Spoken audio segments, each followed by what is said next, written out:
The little girl's eyes lit up as she admired the sparkling necklaces in the jewelry store. She reached out to touch one, her fingers barely grazing the glass when a sharp voice cut through the air. "Excuse me, what do you think you're doing?" The saleswoman's glare was cold, her arms crossed as she marched toward the girl.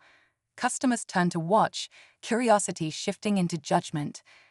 "I didn't take anything," the girl stammered, stepping back. But the saleswoman wasn't listening. "I saw you," she snapped. "You need to empty your pockets right now." The girl's heart pounded. She hadn't done anything wrong, but the eyes around her said otherwise. Then the store's back office door swung open. A tall man stepped out, his face calm but firm. "Is there a problem here?" he asked. The saleswoman turned, ready to explain, until she saw who he was. The saleswoman's expression shifted, confusion flickering across her face. "Sir, I was just handling a situation," she said quickly. This girl was acting suspicious. The man's eyes moved to his daughter, who stood frozen, her small hands clenched at her sides. He could see the fear in her eyes. "Suspicious?" he repeated, his voice calm but firm. "She's a child." The saleswoman hesitated, glancing around as if looking for support. "She was touching the display," she muttered. "I've seen plenty of kids try to pocket things before." The girl's face burned with embarrassment. "I didn't take anything," she whispered. Her father turned to her. "Did she ask to check your pockets?" he asked gently. She nodded, her lip trembling. His jaw tightened. "And did you?" Tears welled in her eyes. "No, because I didn't do anything wrong." The store fell silent. The weight of the moment hung heavy in the air. The store remained silent, the weight of the moment pressing down on everyone. The saleswoman shifted uncomfortably, still holding onto her suspicion, but now something else flickered in her expression: uncertainty. "Sir, I was just doing my job," she said, her voice quieter now. "We have policies to follow." The father studied her, his gaze steady.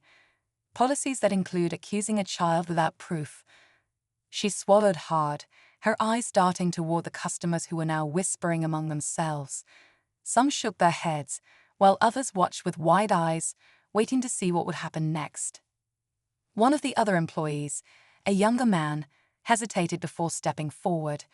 I don't think she took anything," he said. "I was near the counter. I didn't see her grab anything."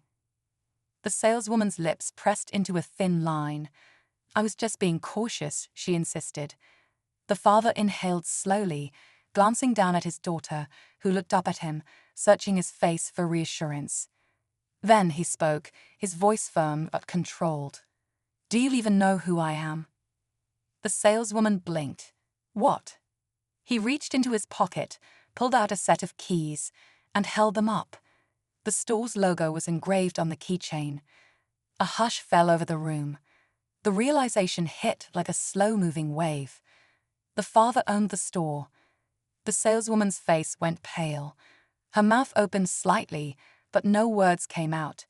The weight of her mistake sank in, but she still grasped for control. "Wait, you own the store?" she asked, her voice barely above a whisper. The father didn't answer right away.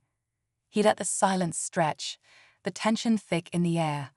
His daughter stood close to him now, her small fingers gripping the hem of his jacket.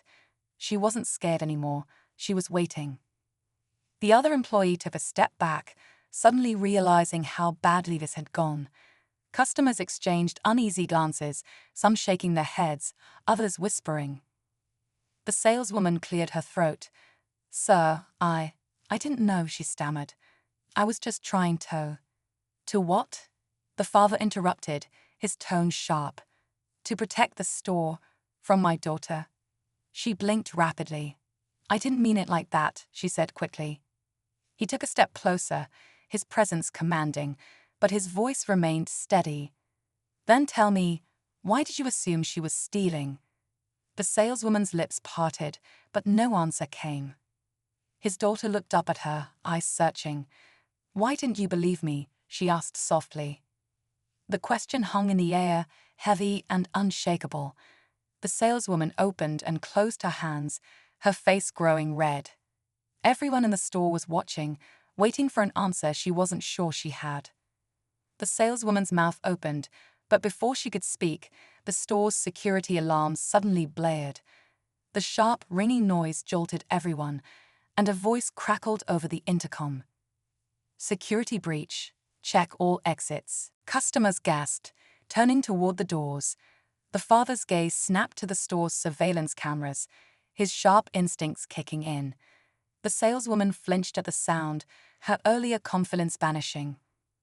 Then, from the far side of the store, a man in a dark hoodie bolted toward the exit, clutching something in his hands. "Hey, stop him!" the younger employee shouted, rushing forward. In an instant, the real thief had revealed himself.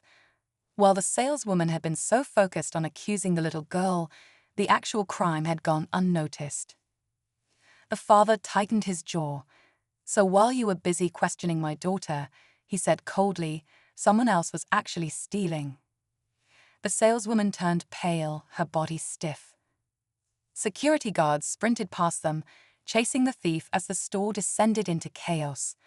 The father watched, his arm protectively around his daughter. The damage had already been done, but now the truth was undeniable. The thief sprinted toward the exit, but just as he reached the door, a security guard tackled him to the ground. A small velvet box tumbled from his hands, sliding across the floor. The store fell into stunned silence as the guards restrained him, his protests drowned out by the weight of his capture. The father glanced down at his daughter, giving her a reassuring squeeze before turning back to the saleswoman. "Looks like you accused the wrong person," he said, his voice calm but firm. The saleswoman swallowed hard, her face flushed with embarrassment.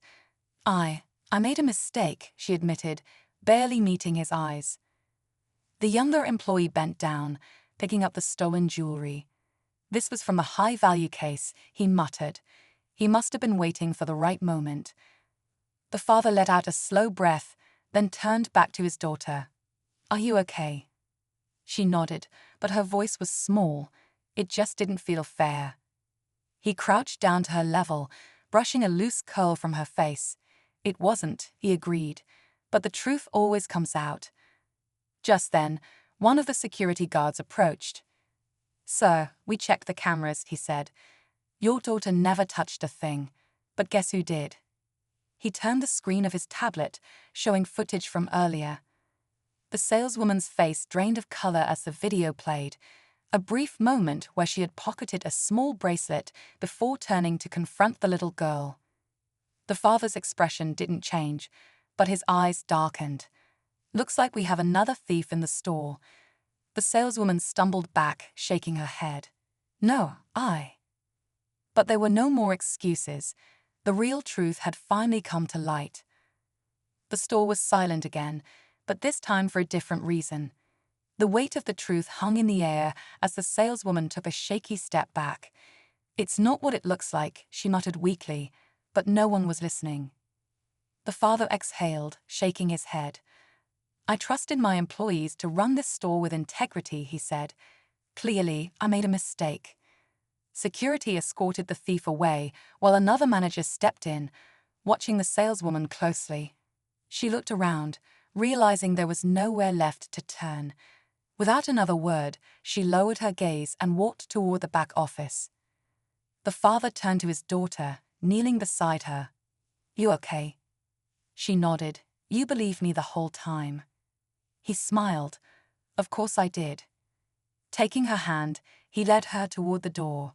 "Come on," he said softly. "Let's go home."